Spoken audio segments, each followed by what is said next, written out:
নমস্কাৰ।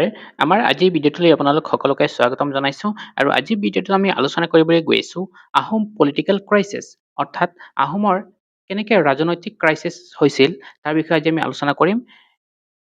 ইয়াতে আমি ৰামদাস সিংহৰ বিষয়ে প্ৰথমে আলোচনা কৰিম। কেনেকৈ তেওঁ পলিটিকেল কনস্পিৰেচি কৰিছিল এগেইনষ্ট উদয়াদিত্য সিংহ সেইটো আমি আলোচনা কৰিম। তাৰপিছত আমি আলোচনা কৰিম ৰাইজ অফ দেবেৰা হাজৰিকা। দেবেৰা হাজৰিকা কোন আছিল আৰু তেওঁৰ কেনেকৈ উত্থান হৈছিল তাৰ বিষয়েও আলোচনা কৰিম। তাৰপিছত আমি আন এজন স্বৰ্গদেউৰ বিষয়ে আলোচনা কৰিম। তেওঁৰ নাম আছিল চুহুং। তেওঁ নেকি শ্বৰ্টেষ্ট ৰেইন অৰ্থাৎ তেওঁৰ ৰাজত্বকাল আহোম সাম্ৰাজ্যৰ আটাইতকৈ কম দিনৰ কাৰণে আছিল। তাৰপিছত আমি আলোচনা কৰিম গোবৰ কোন আছিল আৰু তুংখুঙীয়া লাইনৰ লগত তেওঁৰ কি ৰিলেশ্যন আছিল তাৰ বিষয়েও আলোচনা কৰিম। আৰু তাৰপিছত আলোচনা কৰিম আমি ৰিভল্ট অফ আটন বুঢ়াগোহাঁই অৰ্থাৎ আটন বুঢ়াগোহাঁয়ে কেনেকৈ বিদ্ৰোহ আৰম্ভ কৰিছিল তাৰ বিষয়ে আমি ইন ডিটেইলছ আলোচনা কৰিম। ঠিক আছে। ইয়াৰ আগৰ ভিডিঅ'ত আমি আলোচনা কৰি আহিছিলোঁ উদয়াদিত্য সিংহৰ দিনত আহোমে মোগলক পৰাস্ত কৰি আহোমৰ উত্থান হ'বলৈ আৰম্ভ হৈছিল, কিন্তু তাৰপিছতে লাচিত বৰফুকন আৰু উদয়াদিত্য সিংহৰ মৃত্যুৰ পিছত আকৌ আহোমৰ পলিটিকেল ক্ৰাইচিছ ষ্টাৰ্ট হ'ল। ঠিক আছে। এতিয়া তাৰ বিষয়ে আজি আমি ইন ডিটেইলছ আলোচনা কৰিম। প্ৰথমে আমি চাম ৰামদাস সিংহ political কনস্পিৰেচি। Ramdas Singha was the brother of Udayaditya Singha and belonged to the Ahom royal family. Ramdas Singha আছিল উদয়াদিত্য সিংহৰ ভাতৃ, যাৰ বিষয়ে আমি আগৰ ভিডিঅ'ত ডিটেইলছ আলোচনা কৰি আহিছোঁ। তেওঁ আহোম ৰাজবংশৰ সদস্য আছিল, অৰ্থাৎ ৰামদাস সিংহ আহোম ৰাজবংশৰেই সদস্য আছিল। He was driven by ambition and desire for power within the royal family. তেওঁ যিহেতু ৰাজ পৰিয়ালৰ ভিতৰতে আছিলে, সেইকাৰণে ক্ষমতা লাভৰ তীব্ৰ ইচ্ছাত প্ৰেৰিত হৈছিল সৰুৰে পৰাই। With the support and assistance of Devara Hajarika, he secretly planned and executed the murder of Udayaditya Singha. অৰ্থাৎ দেবেৰা হাজৰিকাৰ সহায় আৰু সমৰ্থনত ৰামদাস সিংহই গোপনে উদয়াদিত্য সিংহৰ হত্যাৰ পৰিকল্পনা কৰি তাক সম্পন্ন কৰে।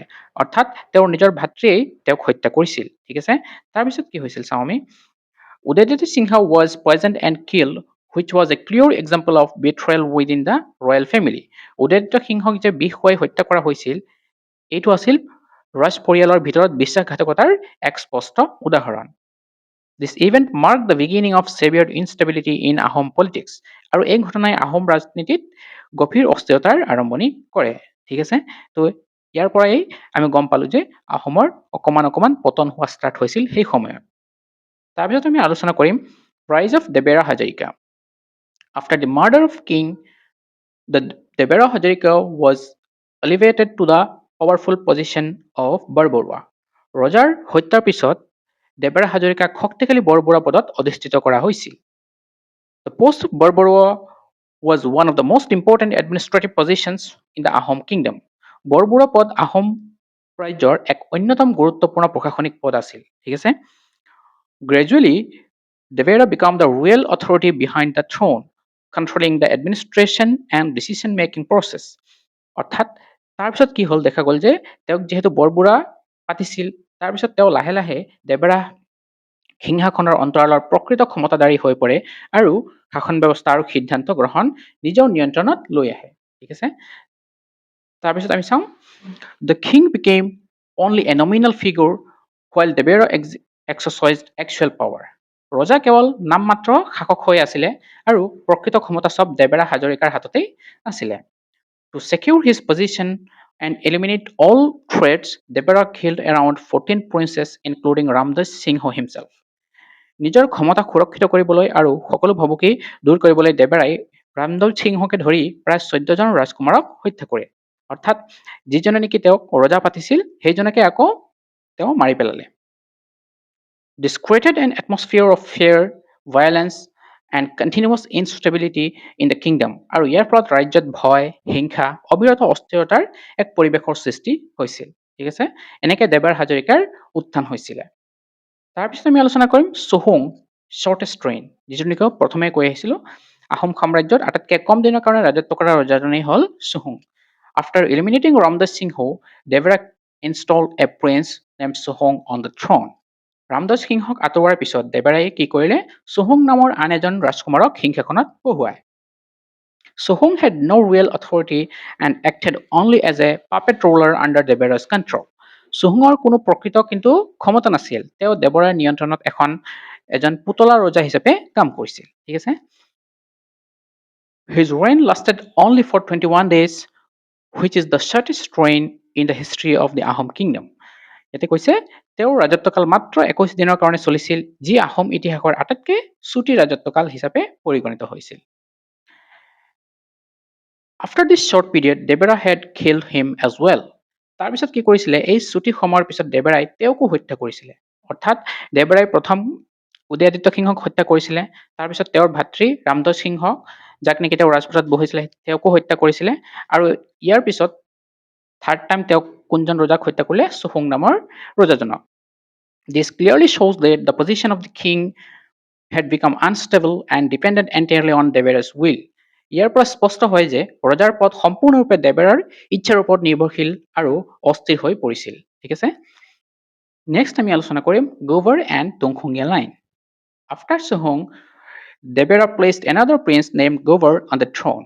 চুহুঙৰ পিছত দেবেৰাই গোবৰ নামৰ আন এজন ৰাজকুমাৰক সিংহাসনত বহুৱায়। ঠিক আছে, Gobar was the first ruler of Tungkhingya clan, which later became very important in Ahom history.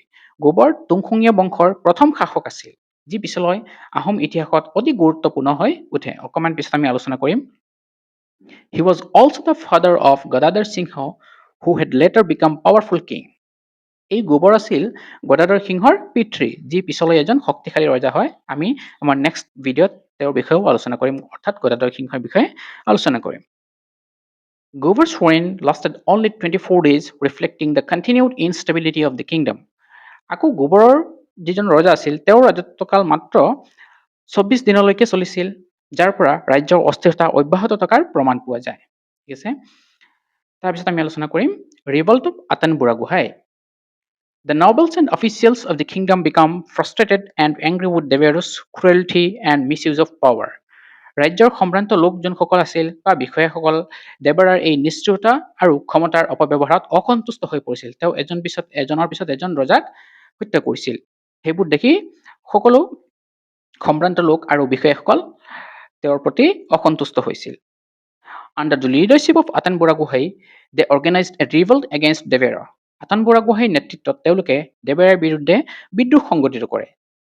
They successfully killed Devero and Govar, bringing an end of Devera's dominance. তেওঁলোকে সফলতাৰে দেবেৰা আৰু গোবৰ এই দুয়োজনকে হত্যা কৰি তেওঁৰ আধিপত্যৰ অন্ত কৰে। ঠিক আছে,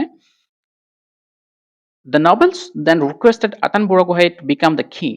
তাৰপিছত সম্ভ্ৰান্ত লোকসকলে বা বিষয়াসকলে আতান বুঢ়াগোহাঁইক ৰজা হ'বলৈ অনুৰোধ কৰে। However, he refused, stating that a minister shouldn't become a king, thereby respecting Ahom political traditions. কিন্তু তেওঁ অস্বীকাৰ কৰে, কয় যে এজন মন্ত্ৰী ৰজা হোৱা উচিত নহয়, যাৰ দ্বাৰা আহোম পৰম্পৰাৰ প্ৰতি তেওঁৰ সন্মান প্ৰকাশ পায়। ঠিক আছে, তো এইখিনি আছিলে আজি আমাৰ আলোচনাৰ বিষয়বস্তু। আশা কৰিছোঁ আপোনালোকে ভিডিঅ'টো শেষলৈকে চাইছে। বাকী পাৰ্ট আমি নেক্সট ভিডিঅ'ত আলোচনা কৰিম। তাৰপিছত আৰু কেনেকৈ পলিটিকেল ক্ৰাইচিছ হৈছিল তাৰ বিষয়ে ইন ডিটেইলছ আমি নেক্সট ভিডিঅ'ত আলোচনা কৰিম। ঠিক আছে, তো আজি ভিডিঅ' ইয়াতেই সামৰিছোঁ। ধন্যবাদ।